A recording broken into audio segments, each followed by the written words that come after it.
Një ngjarje tronditse ka ndodhur në Periurgjia të Italisë, ku një 23 vjeçar shqiptar u vra në parkingun e universitetit.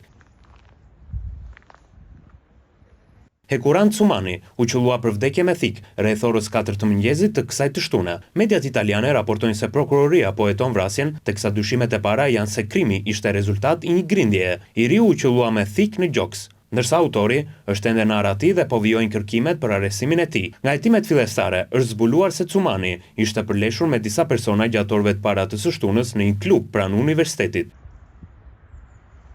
Ngjarja ka tronditur thellë qytetin dhe komunitetin shqiptar në Itali. Kryetari i Bashkisë dhe Këshilli Bashkiak i Periurgjas shprehin hidhërimin e tyre për vdekjen e të riut dhe kanë shprehur mbështetjen për familjen dhe miqt. Dhimbja e këtyre orëve shtrihet në të gjithë qytetin. Periurgjia qëndron me ata që po vuajnë sot dhe reflekton me hidhërim për një tragjedi që prek thellësisht komunitetin ton, shuan institucionet në një deklaratë të përbashkët.